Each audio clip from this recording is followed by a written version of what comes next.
Hi everybody, welcome back to the Southern Scouser, and today I'm joined by my very good friend Mo, the Arsenal fan. Welcome, mate. Hi guys, you all right? Good to have you on, mate. So me and Mo, both football coaches, worked together for about 5 years, so lots of banter over the years. Liverpool and Arsenal. Definitely. He was my early warning sign on Chamberlain as well. You did call it. So that's all good stuff to talk about. So obviously Liverpool playing Arsenal tomorrow, 8 p.m. kickoff on Saturday night.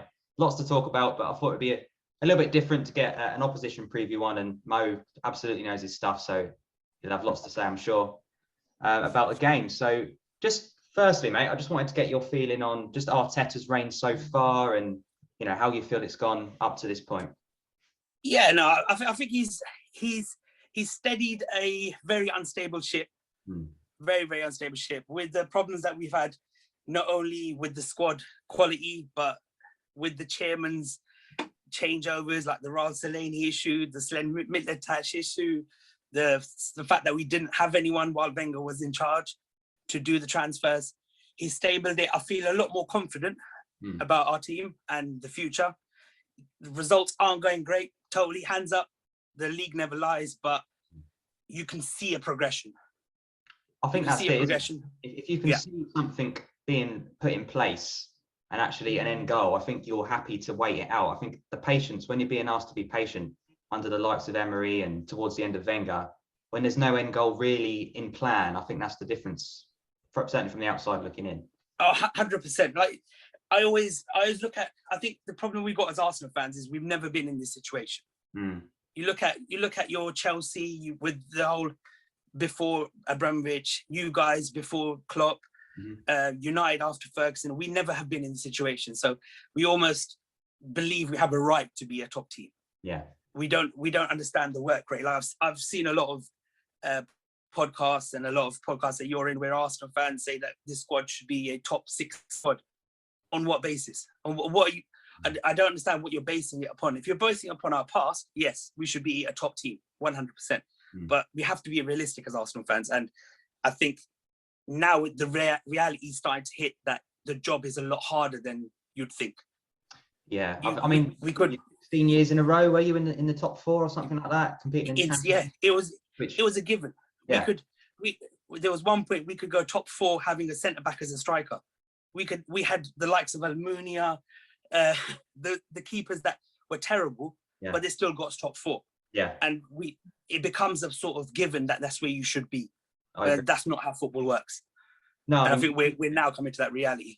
Absolutely. You look at the lineups over the last 10, 15 years, it has slowly declined, isn't it? And as you say, even with 1 or 2 players in there that you'd look at and think, why are they there? You were still getting 4th, you were still progressing in the Champions League, getting to the knockout round. And as you say, the harsh reality has bitten over the last maybe 5 to 10. And you're now not getting, where you're used to being, and you start calling out the players that are probably gonna be part of your future. I look at the youth through the Arsenal team. Smith Rowe, Saka, Tierney. We've got such a good probably the best young talent in the league, if I'm brutally honest. 100%. Yeah, no, I totally agree with you. I think the problem that we had after the Wenger reign, we wanted immediate success. So we went for players that were 29, 30, had done it in the other clubs, like your Socrates, that sort of level of player. Exactly. But the problem is, if it doesn't come right in that next season or season and a half, you've got these players on your cards. And I think what Arteta done and Edu have done, which is brilliant, they've completely got rid of them. So yes, we may have spent something like I've seen this crazy stat. We've spent like 120 million off the players that we bought in few seasons ago, and we recouped something like 20 million from it. Yes, that looks bad on paper, but the wage, we've almost saved ourselves, I think it's something like 600,000 a week. Wow. So crazy. Over half of that. More than half of that's actually 50, isn't it? Cool. So yeah, what are your season expectations then, Mo, for the rest of the campaign in terms of the Prem finish and Europa League, obviously, as well? One eye on that. You say Prem finish. I'm going with the base of the Prem is finished. Okay. So wherever we come, it is what it is. It's 2 far as I'm concerned, it's too late it's definitely too late for Champions League. I'll get that out there now. As an Arsenal fan, we've definitely got no chance. Europa League, there's no chance. A lot has to go wrong. I think every team above us needs at least 5 or 6 injuries, a few unnecessary red cards, and a few penalty decisions going against us, against them. But no, I believe that for me, the Premier League is pretty much over. I just want to see good football when it comes to Premiership football. Him carrying on trying out these youngsters to see how they get on. Unfortunately, all our eggs are in one basket, and that's Europa League. Yeah, I think potential top Champions League qualification if you can win that.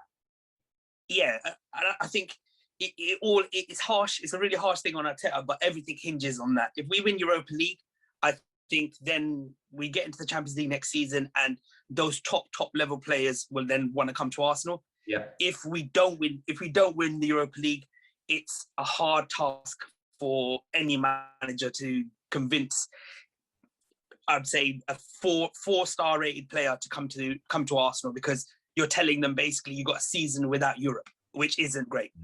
Anybody above the age of 26, 27, they haven't really got the time, have they, to wait for a 2-3 year project. Exactly. Yeah. Exactly. I think it's but then in the same sense, I think what Arteta will then, the benefit to Arteta if we didn't get Europe at all would be that you'd get to bleed more of the youngsters through, because there's a lot more youngsters that are coming through at Arsenal, like Aziz, who I'm a massive fan of. I think he's brilliant. Yeah. Unfortunately, we get Champions League, he won't get that chance. He might get that chance in Carling Cup games, but if we don't get anything, if we don't get Europe, any type of Europe, he can focus on those type of players, and hopefully they then take us future, not just for the immediate future, from now for another 5-6 years. Yeah, I mean, would you almost prefer to have no European football and have like a Leicester season or a Liverpool season where they've, won the league or come very close, and just that one game a week to concentrate on? I think it's a good question. I think any fan that says that they don't want Europe is a defeat. It's a defeatist sort of attitude. Yeah. If next season it comes to the point and we haven't got Europe, there's no way of qualifying, then yes, that's the way we've got to look for. We've got one game every week. Yeah. But before that, no. No, I want to see us in Europe.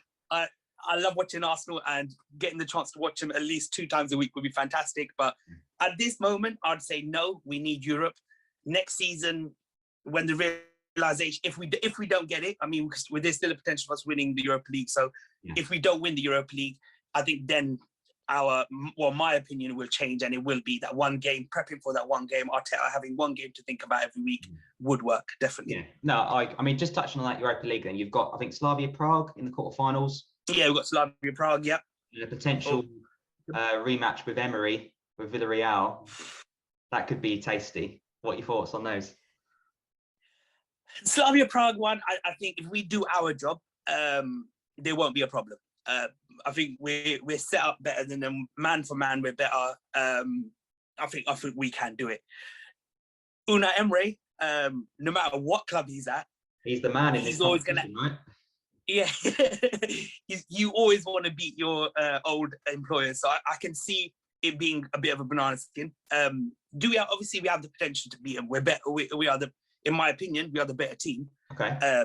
But yeah, I wouldn't be looking forward to an Unai Emery clash. Definitely not. No. So if you say you did beat Slavia, who did knock Leicester out, did knock Rangers out as well, and you managed to get the better of your old nemesis Emery too, a potential England v England Europa League final again. Obviously, you were missed out last time versus Chelsea, potentially against United.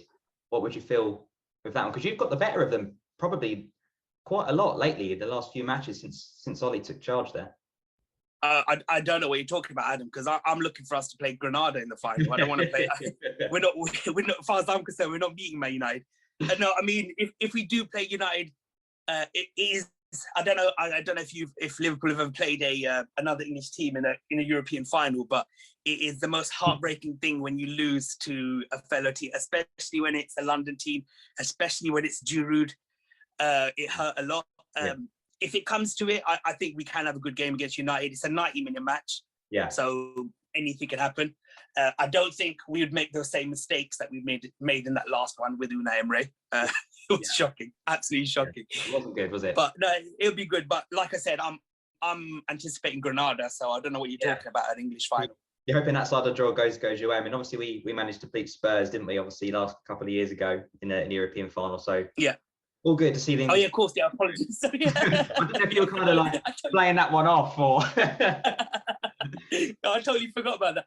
But now those Tottenham fans, they would have been hurting, as we know, me and you both know some Tottenham fans, they've been hurting since that day. Been 2 years and they're still hurting. I think I could have dealt with losing to Spurs in the Champions League final. You have to earn your stripes. You can't just roll up and win. You've got to take some defeat. 100%.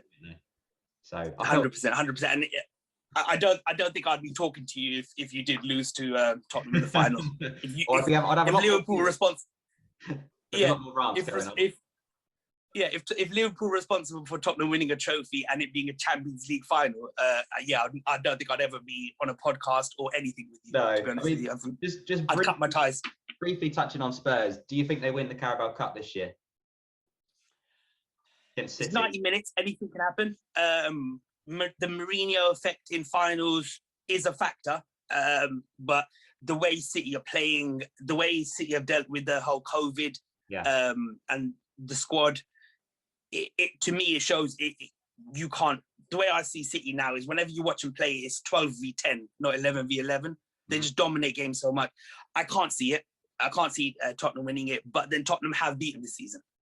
Yeah, like you say, they knocked them out the Champions League as well. So so it's potential. I mean, I hope not. Hand on heart, I hope they don't. 5-6-0 City, and I'll be happy. But you never know. You never know.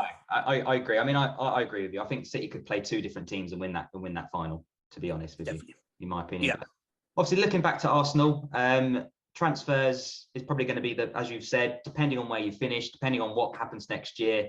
You've got Odegaard on loan, I believe. You've got Ceballos coming to the end of a 2-year loan. Correct me if I'm wrong.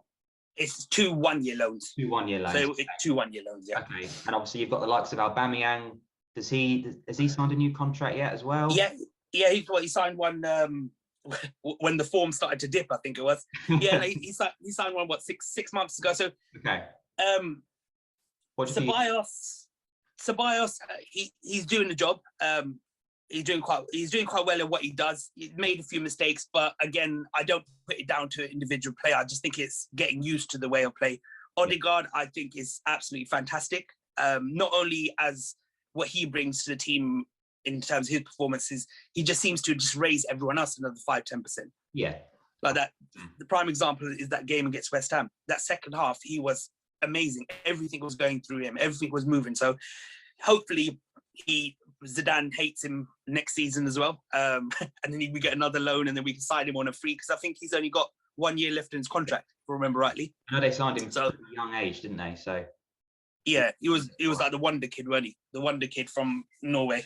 I think Odegaard is pretty much where it hinges, because you look at the difference, as you say, he's made coming in. Does he go back to being a squad player at Madrid, being loaned out here, there and everywhere? Or does he actually think, I've found my place in Arsenal? Okay, it's a project. As you say, youth's on his side, 3-4 years down the line, him and Arsenal could be on the same trajectory. Yeah, no, definitely. And it's not, if it does fail, if we don't get Europe and Odegaard does decide to stay on a permanent, the law he'd bring as well to other young players would be very advantageous to us. I think it's a lot. I mean, he's still not our player. He's still owned by Madrid, so we can't speculate too much as Arsenal fans. But if it does happen, I really hope Real Madrid win the Champions League final and then Zidane keeps his job.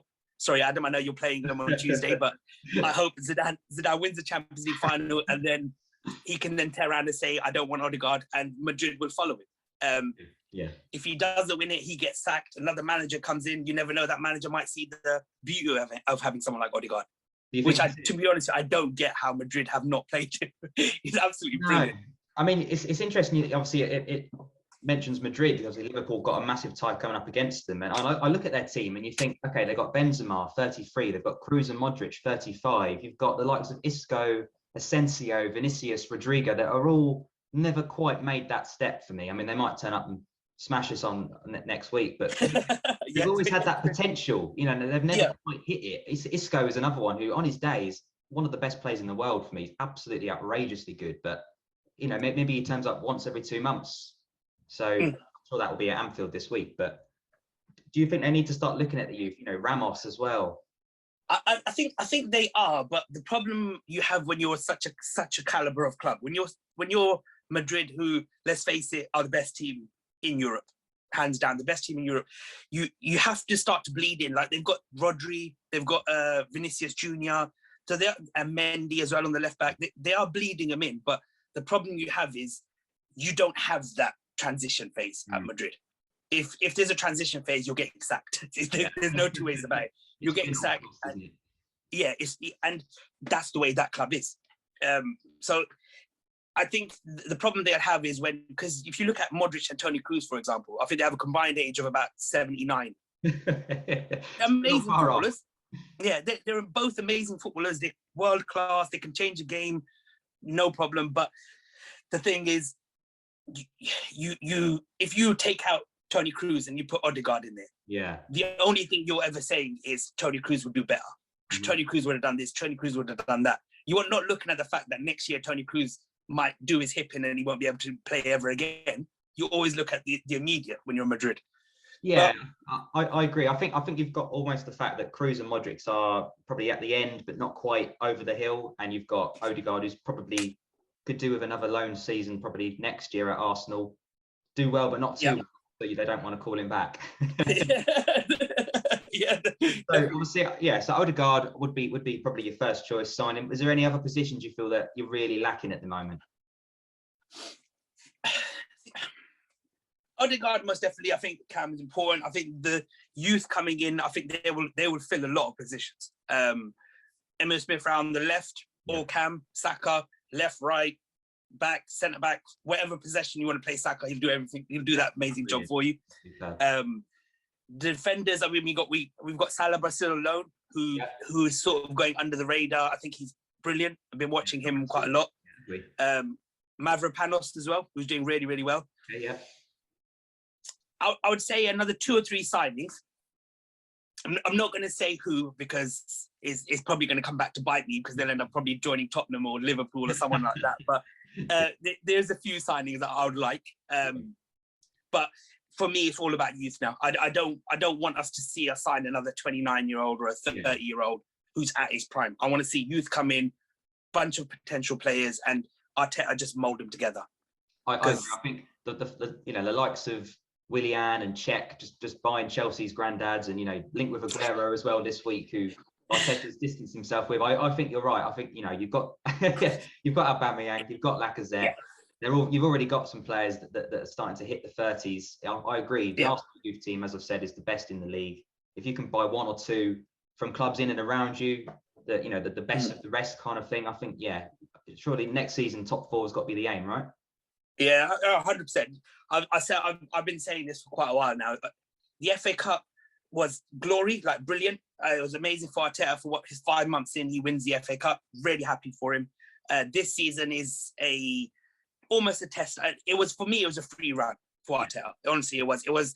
I wasn't gonna say Arteta out. I think anyone who's saying Arteta out, my genuine question to them is, what's the answer then? Yeah. You get in Allegri, you get in anyone else, they're going to say, I want 70, 80 million. I want to get rid of these players. Arteta's working with what he's got. He's getting the best out of what he's got.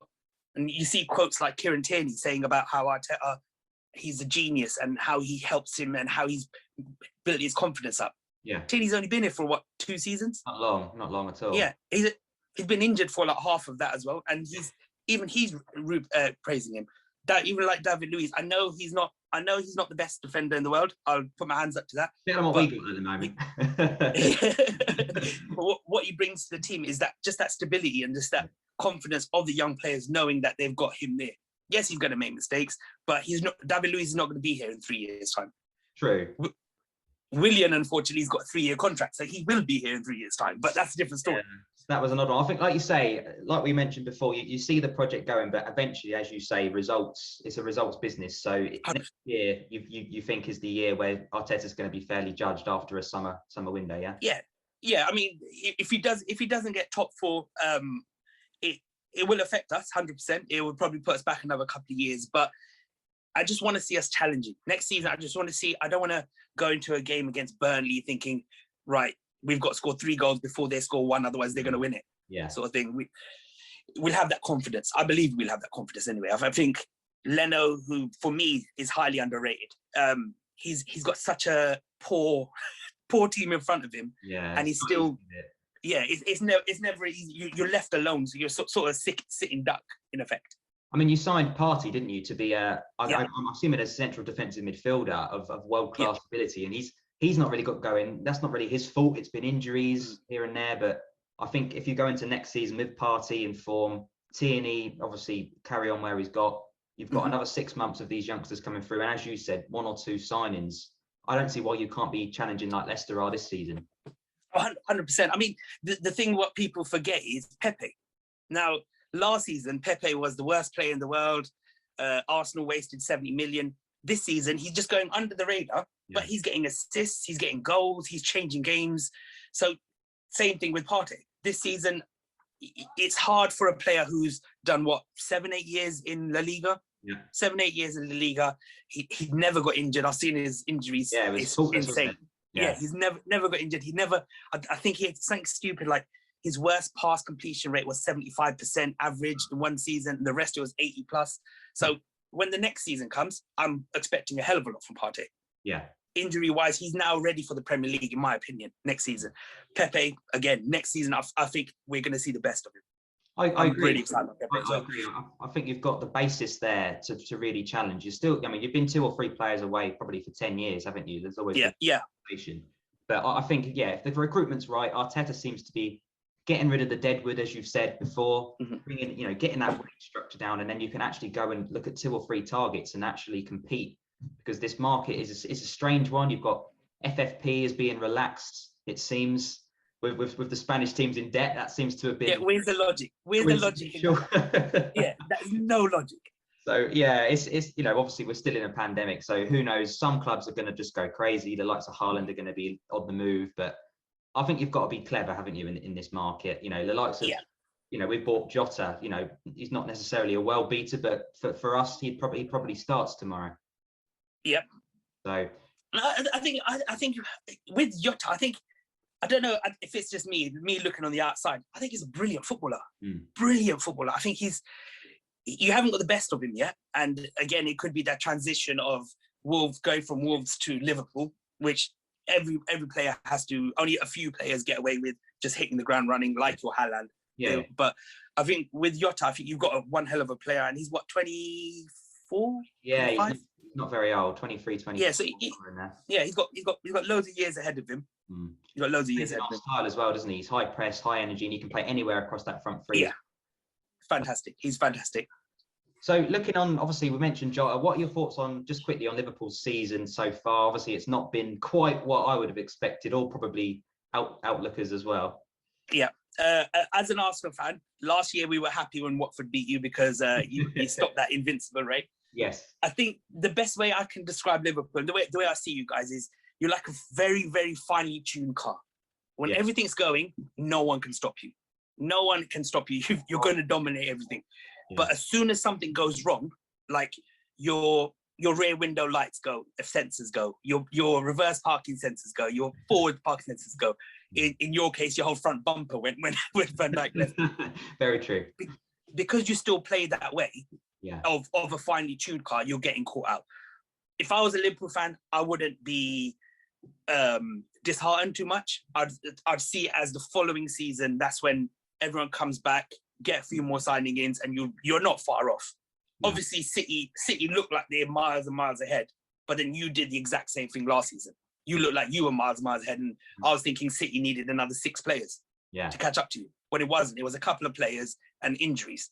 Same thing with you guys. I think it's fine tuning, isn't it? The differences.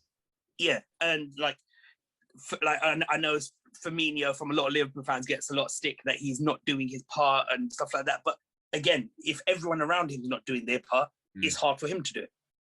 Yeah. And then that's why, for me, like your Salah and Mane, who are amazing footballers, they seem more greedier now because they're having to work that much harder.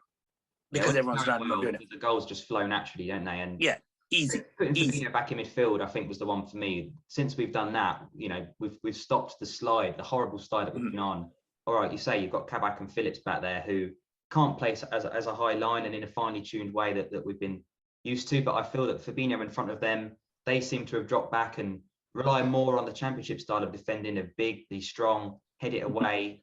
And I think that's probably going to give us the most success from now until the end of the season. Hopefully, I think knocking on top 4 again is maybe going to be a struggle. You mentioned there's 2 or 3 teams probably above you and above us that need to slip up. But looking at tomorrow's game, I think it's probably a bigger game for Liverpool than Arsenal because there's more riding on it in terms of the league season. I think, like you said with yourself, if Arsenal win tomorrow, you're unlikely to come any higher than 7th, probably area. If that's 10, no higher than 10. I wasn't going to say 7, 10.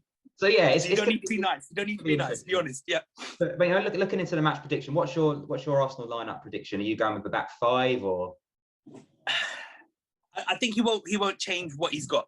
I'd like to see Cedric in right back. I think he's for how much ever I love Bellerin. I've watched him grow from a 15-year-old to what he is now and doing all the good things he's doing. Yeah. He's never been the same after that ACL injury. Yeah, he gets a lot. You can tell. He works. Like he's a good player. Like, don't get me wrong. He'll be one of those sort of not legends for Arsenal, but like a cult hero sort of thing, like a Thomas Rosicky, Hleb sort of level of footballer, which is great for him, most definitely. But I just feel Cedric or Chambers and right back, David Luiz. Like I know he's not rated, but he's needed at the moment just to bring that stability. I'd like to see Holding or Gabriel, who I'm a big fan of at the moment. I am. Obviously, Kieran Tierney, he just walks straight into that team. Yeah, no, he does. Partey, Xhaka in the middle, Odegaard, and then however way he wants to do his Aubameyang, Lacazette, Saka thing, he could do it. As I'm concerned. Through the middle, on the wing. So you don't think Pepe starts tomorrow night?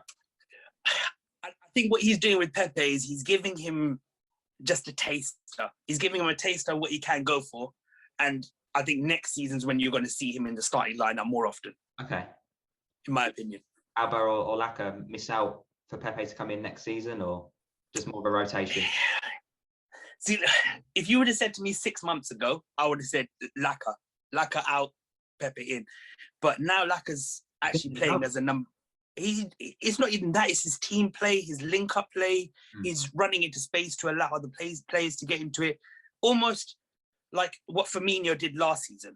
Maybe that's a bit of a high praise, but the way he creates that space, the way he does it, I think he's brilliant. I think it'll be like a merry-go-round about. I don't know how Willian gets into this team next season. Honestly, unless he's like David Luiz in the dressing room, he's really good at training. He's really good for the young players. I don't see it personally, but no, next season I don't know, Adam. We've got 3 positions. So you've got your right wing, left wing, and attack. It's going to be Pepe, Saka, Lacazette, Aubameyang, Emil Smith-Rowe as well. So Willian maybe 6th in that list on the most money, probably out of, well, at least 2nd in that list of wages, you would think.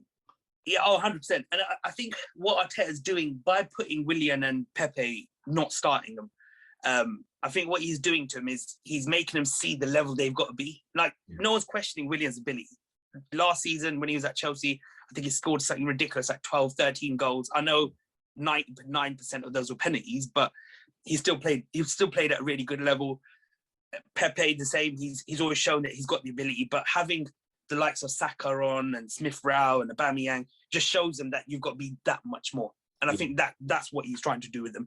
Willian doesn't make sense. It just does not make sense. For me, that's exactly it. You've hit the nail on the head. The hunger from these young players is what's making Arsenal successful in these games I've been watching. When the likes of Ozil or Willian, or I know Aubameyang did struggle at the start of this season, but once you bring in the likes of Smith-Rowe and Saka, they look so much more hungry, and everybody else around them seems to lift their game. So it's an energy, isn't it? It's an energy.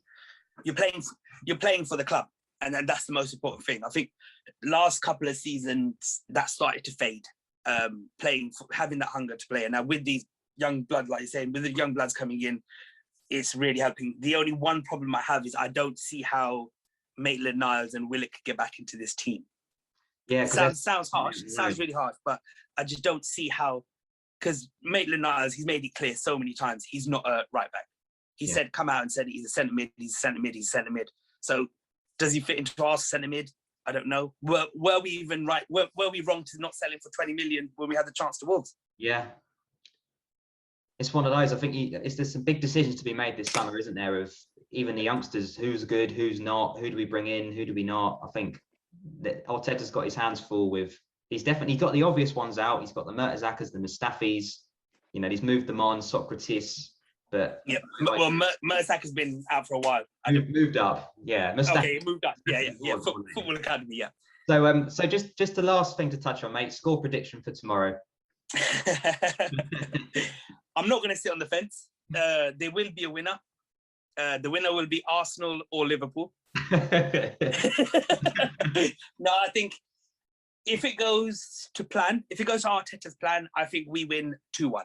Okay, I like that. Okay, fine. If we have that slip that we seem to have in every game for a good 5-10 minutes, I'd probably go 3-1 Liverpool. So it's 2-1 Arsenal or 3-1 Liverpool. But I think the biggest deciding factor is going to be the first 10 minutes of the second half. Okay. We've always been really forefront and going attacking in the first 10 minutes. So it's going to be a good game. It's definitely going to be a good game of football. Hopefully VAR doesn't ruin it for us, for both teams. Yeah, the stupid penalties and nice whatever decision, really. Sorry? You want a nice clean game of deserves to win. Yeah, and as long as, and I know we're both hoping for no injuries as well. Yeah. Because we got a European game. We've got big European ties coming out. Yeah. But no, it'll be a good game of football. I'm going to stick to my crest and I'm going to go 2-1 Arsenal. Wouldn't expect any less. Yeah, and knowing my luck, it'll be David Luiz scores the first and William scores the winner in the 89th minute. Make you eat your words. Yeah, more than happy. I'll do that. More than happy to do that. That's great. It's been great having you on. I've really appreciated you taking some time out of your busy schedule to just give us the thoughts on, Arsenal and the game coming up. I mean, for me, I think Liverpool have finally kind of come over that hurdle. We've got a good result in the Champions League against Leipzig. We've beaten Wolves. This is the point where I think this shapes the rest of our season. If we lose this game, I think we finish in the abyss, probably similar position to Arsenal, 7th to 10th. I think if we win this game, we can really kick on, try and chase down Chelsea. It's not going to be easy, of course, but I think this game is going to give us a bit of an idea as to where we're going to finish come the end of the season. So I wish you the best in the Europa League. And guys, if you've enjoyed having Mo on, hopefully we'll be able to get him on again in the future. Potentially we'll see what your reaction was to the game, and I'm going to be appearing on Never Have Fouled as well, guys. Liverpool v Arsenal preview tonight as well, so keep an eye on that. This has been the Southern Scouser, guys. Take care.